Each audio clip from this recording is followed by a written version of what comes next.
안녕하십니까. 부동산 신문연구진흥 공인중개사의 땅사고TV 임동성입니다. 민간 참여 폐지한 채 공공 재건축만 고집했더니 주택공급 결국 실패했다. 이런 소식입니다.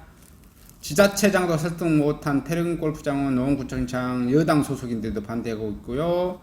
신규 건설에만 집착, 기존 주택의 시장이 나오도록 유도해야 하는데 신규 건설에만 매진하고 있다, 이런 소리죠. 8.4대책 서울지역 주요 공급 물량 13만 2천 가구를 진행 현황을 한번 봐보겠습니다. 주택 공급 물량 가구 신규 택지 3만 3천 가구인데요. 지구지정 사업계획 확정된 곳이 아예 없습니다. 태릉골프장 공급 물량 축소 가능성이 이제 언급되고 있고요. 과천 정부청사 대체 부지 마련하기로 하고 아직 진행된 게 없고요. 영상 캠프킴 토지 정화에 1년 이상 소요되고 있어서 확정되지 못하고 있고요. 그 다음에 공공재건축 5만 가구는 4개 단지 1580가구 후보지로 지정했고요. 강남 등 인기지역 없고 모두 300가구 미만 소형단지입니다. 그 다음에 공공재개발 2만 가구, 후보지 24곳 2만 4,965가구 선정했는데요. 일부 지역에서는 토지주, 일부 사업 반대로 지금 갈등을 빚고 있습니다. 3기 신도시 용적률 상향을 한번 봐보겠습니다. 29,000가구요. 도심 유휴공간 활용 및 고밀 개발입니다. 구체적인 입지나 사업계획이 확정된 곳이 아예 없습니다. 지난해 8월 4일 기획재정부, 국토교통부, 서울시 등 8개 부처, 광역시, 자치단체 현 정부 첫 대규모 부동산 공급 대책을 내놨는데요. 과천 정부청사 부지, 서울 태릉골프장, 마포 서부 운전면허 시험장 같은 정부 또는 지자체 소유 땅 3만 3천 가구를 짓고 LHSH가 참여하는 공공재건축 5만 가구 등 총 13만 2천 가구를 공급한다는 내용이었는데요. 대책 발표 직후부터 차질을 빚기 시작했습니다. 발표 당일 과천시장이 계획을 수립하는 과정에서 과천시 의견이 완전히 묵살됐다는 성명서를 낸 것을 빗대로 노원구청장, 노원마포구 등 여당 소속 정치인들이 줄줄이 반대하고 나섰습니다.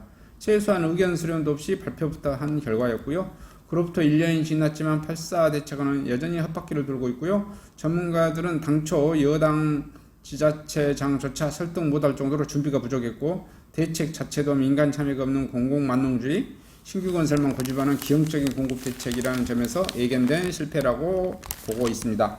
8.4 대책 발표 이후 해당 지역들에선 교통대란, 녹지 훼손 같은 부작용을 우려하는 목소리가 불거지면서 지역 여론이 악화됐고요. 정부는 후보지 선정 과정에서 광역지자체인 서울시와 경기도를 참여시켰지만 정작 실체 개발이 이루어질 구나 시 단위 지자체의 현지 주민들의 의견을 수렴하는 과정을 건너뛰었습니다.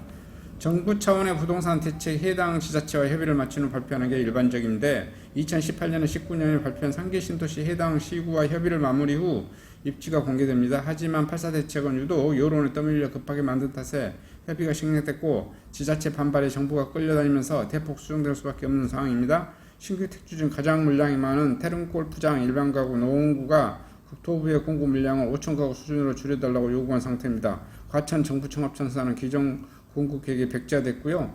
국토부는 대체 용지를 마련해 기존보다 많은 4,300가구를 공급하겠다고 했지만 정부 스스로 정책 신뢰를 깎아먹는 편입니다. 인간 참여 없는 공공만능주의, 모든 주택 공급을 정부가 주도한다는 공공만능주의 실패 원인으로 꼽히고 있습니다.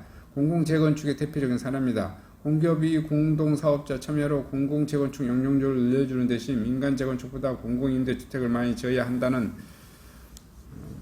부동산 업계 관계자랑 인기지역 재건축 아파트 주민들 사이에서 공공으로 할 바에는 차라리 재건축을 안 한다는 말이 나올 정도로 공공개발에 대한 거부감이 강합니다. 당초 5만 가구를 목표로 한 공공재건축의 현재 그의 3% 선인 1580가구만 겨우 후보로 확보했을 뿐입니다.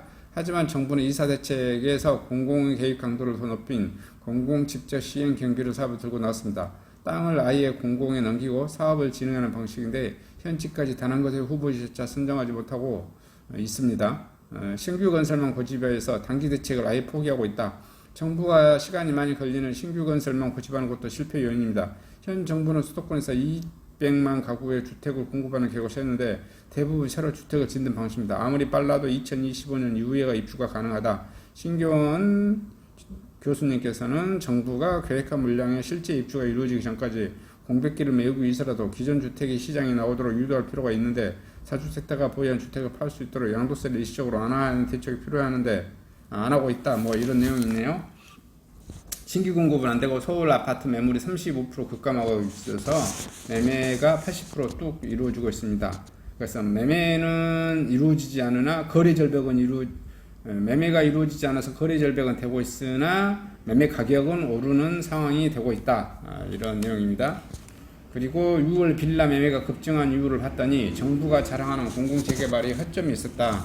입주권 안주는 현금 청산 시점 그 이전에 그 허점 투기 노린 의심 사례로 그때 당시에 공공재개발이 거래가 많이 된 그런 내용인 것 같습니다. 자, 공공개발로 그만 가고 자신하더니 실제 공급은 3,500가구뿐 공급이 되고 있지 않다. 정부의 파격 인센티브 홍보에도 주민들은 시큰둥하고 있다. 20번 넘는 부동산 대책 실패. 정부 도심 공급 카드 꺼내놨지만 공공재건축 후보지 안 나오고 재개발은 동의율 확보의 난항을 거두고 있다. 서울 공공재개발 사업 목표 달성, 공공재건축, 공공재개발, 공공직접 시행 정비, 도심 공공주택 복합 이렇게 되어지는데요. 공공재건축의 목표가 4만 가구인데 1537가구로 4곳, 동의율 확보 808가구 2곳 되어졌네요. 근데 공공재개발은 목표가 5만 가구인데 후보지 선정은 2만 5천 곳 했습니다. 2만 5천 가구 24곳.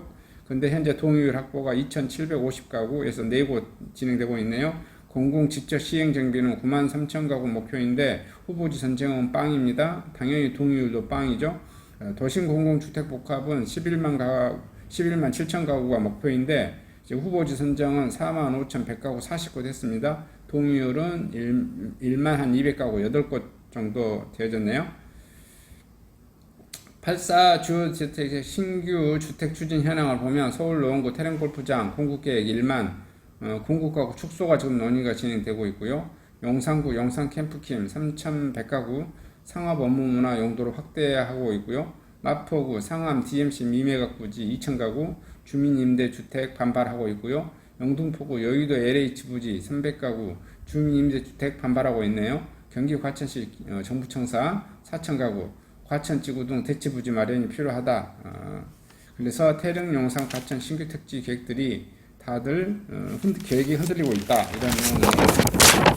그 다음에 이제 재건축 총회도 전자투표가 가능해질 것 같습니다. 법안이 통과된 것 같네요. 그래서 대강당 공사판 같은데 이런 곳에서 의자 천막 치고 투표하는 이런 진풍경 이런 사진들이 사라질 것 같다.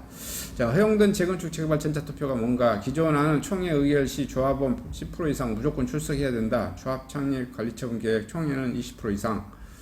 그다음에 수정안 직접 출석 어려운 경우 전자투표 의결권 행사 인정. 태풍, 홍수, 전염병 화재 등 이렇게 되어 있네요. 태풍, 홍수, 전염병 화재 등이 발생되었을 때 전자투표가 가능하다. 그 다음에 약수역 서대문역 등 4곳 4,481가구 고밀개발 예정 잡혀져 있나 봅니다. 서울 서대문구 서대문역 남측 484가구 예정되어 있고요. 서울 성북구 장애 12구역 1,188가구, 그 다음에 서울 중구 약수역 인근 1,324가구, 울산 중구 울산 혁신도시 남측 1,485가구 이렇게 되어있고요. 상반기 지방아파트 열채 중 3채는 외지인이 샀다는 정보네요. 5대 광역시 뺀 지방 30.8% 전년보다 4.4% 상승하고 있다. 이런 소식입니다. 그 다음에 아이언 리타운 투자 염리 4구역, 5구역 재개발 공개도가 이루어지고 있습니다. 신촌역이네요. 서강대 2대 앞이고요. 이렇게 해서 오늘 오늘 좀 상기 신도시 인천 계양 등 상기 신도시 사전청약 오늘부터 일반 공급 1순위 접수하고 있습니다. 수도권 공공대치 1차 사전청약 일정입니다. 공공분양 일반 공급 1순위 8월 4일부터 8월 5일 해당되고요. 그 다음에 수도권은 8월 6일부터 8월 10일, 그 다음에 일반 공급 2순위는 8월 11일부터 합니다. 그 다음에 신혼 희망타운 수도권은 8월 4일부터 8월 11일, 당첨자 발표는 9월 1일 날 하고 있습니다. 관심 있으신 분 여기 상계신도시 하시고요. 제가 보기에는 상계신도시 큰 희망을 걸면 안 되신다고 말씀드렸죠. 그냥 해보시고 당첨되면 가지고 있다가 이게 공급이 언제 될지 몰라요. 본인들은 금방 2, 3년 만에 공급될 것처럼 말하는데 핵심 내용이 그거잖아요. 사전청약이라는 게. 이게 사전청약이라는 게 사기치는 거야. 봐봐, 건설회사가 어떻게 해요? 땅 사놓고 건물 지은 것도 그렇게 욕하면서 정부가 욕하잖아. 건설회사한테 사기꾼 새끼들이라고 막 욕해. 나쁜 놈이라고 뭐 이렇게 막 몰아간다고. 그러면서 어떻게 해요? 정부는 땅도 확보도 안 해놓고 아파트를 분양하겠대. 그나마 민간은 어떻게 해요? 민간 건설회사들은 땅 확보해놓고 펜스 치고 땅 확보해놓고 펜스 쳐놓고 모델하우스라도 다 지어놓고 분양치는 거잖아요. 여기 지금 정부가 하는 거는 뭐야? 땅도 확보 안 했지, 모델하우스도 없지, 어떻게 생긴지도 모르지. 그러고 분양을 치겠대. 그럼 어떤 것을 믿어야 될까요? 정부를 믿어야 될까요? 민간 기업체를 차라리 믿어야 될까요? 민간 기업체가 신뢰도가 훨씬 높다라는 거예요. 왜냐면은 이 3기 신도시의 사전 청약은 가다가 빠그라질 수도 있는 거예요. 가다가 빠그라질 수도. 그리고 세상에 청약을 쳤는데 이거하고 똑같은 거잖아. 민간 건설사가 공급하는 일반 분양분은 뭐예요? 내가 지금 청약하면 2021년 8월에 청약하면 2년 후에 2023년 8월이나 2023년 12월쯤에는 입주를 시켜주겠다고 약정을 해. 약정을 하고 내가 약속 못 지키면 지연 배상금 주겠다고 계약서에 다 써져 있어. 그 대한민국 건설회사가 봐보면 대체적으로 거의 99.99% 다 그 약속 한 번보다 더 일찍 짓습니다. 한두 달 더 일찍 짓거든요. 물론 조금 그 부실한 건설사는 짓다가 부도 나는 사례도 있긴 있습니다. 부도 나는 사는 것은 물론 대주부에서 책임져주고 했다가 다시 돈을 돌려주든지 다시 그 부도 난 건설에서 갈아치우고 새 건설회사 영입해서 다시 지어서 뭐 6개월이나 1년 후에 좀 더 딜레이 되는 면은 있겠죠. 근데 이 사전 청약은 어떻게 되는 거야?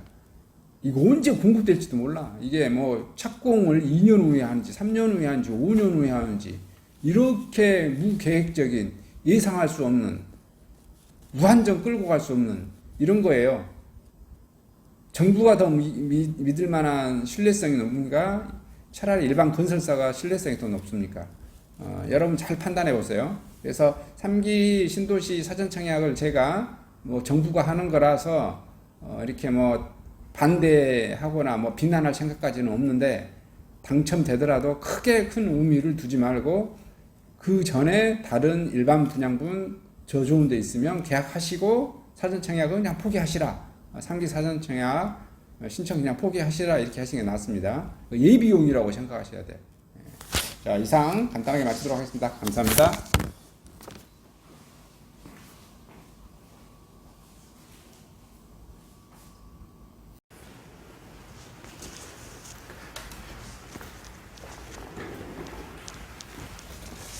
안녕하십니까?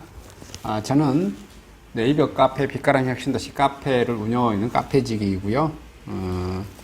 카페 활동하고 있는 카페 부동산입니다.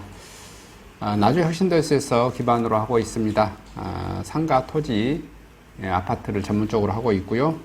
또 삼성화재도 같이 활동하고 있습니다. 상가 통해서 임대차 매매하신 다음에 화재보험 같이 가입하시면 중개수수료 절반 정도 할인해 드립니다. 그리고 삼성화재의 그 의료실비, 운전자 보험, 자동차 보험, 화재보험, 적금, 치아보험, 연금보험, 상해보험, 통합보험, 자녀보험, 간병보험, 당뇨보험 이런 것도 모두 한꺼번에 취급하고 있습니다. 보험을 또 가입하게 되시면 또 이렇게 저를 통해서 상가 이렇게 임대차 내시고 하시면 네이버 카페 빛가람 혁신도시 카페에 홍보를 해드리고요. 유튜브에도 이렇게 홍보를 해드립니다. 그리고 이벤트 행사를 해서 여러분의 매장에 손님들이 찾아갈 수 있도록 이렇게 해드리고 있습니다. 물론 이벤트 비용은 제가 부담해 드립니다. 저를 통해서 많은 사업 같이 윈윈할 수 있도록 도움을 주셨으면 감사하겠습니다.